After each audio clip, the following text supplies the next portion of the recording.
children, we will pray now. Stop going around. Okay. Behave.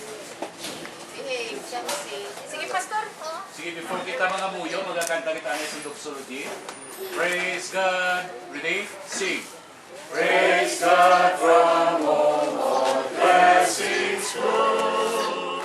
Praise Him, all creatures here below. Praise Him above the heavenly host. Praise Father, Son, and Holy Ghost.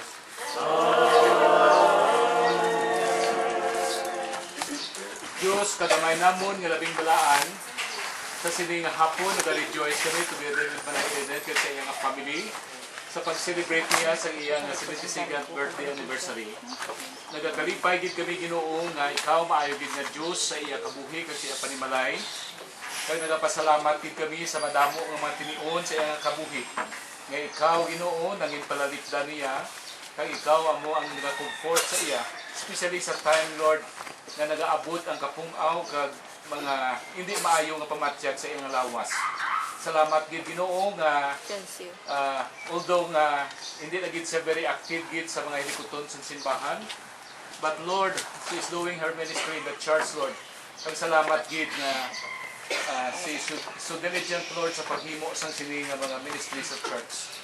Nagakalipay gid kami nga sa tunga sa katigulangon nga nagalapot, Lord.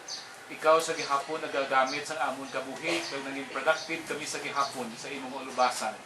Ang amon nga age of retirement, Lord, wala ini nagakahulugan nga mag-retirement kami sa pagserbisyo kag sa pag-alagad sa imo, but rather this is another opportunity for us to keep going, Lord, sa pag-alagad kag sa pag-serbisyo Ginoo sa imo. Salamat sa pag-inspire mo sa kabuhi ni Manay Eden.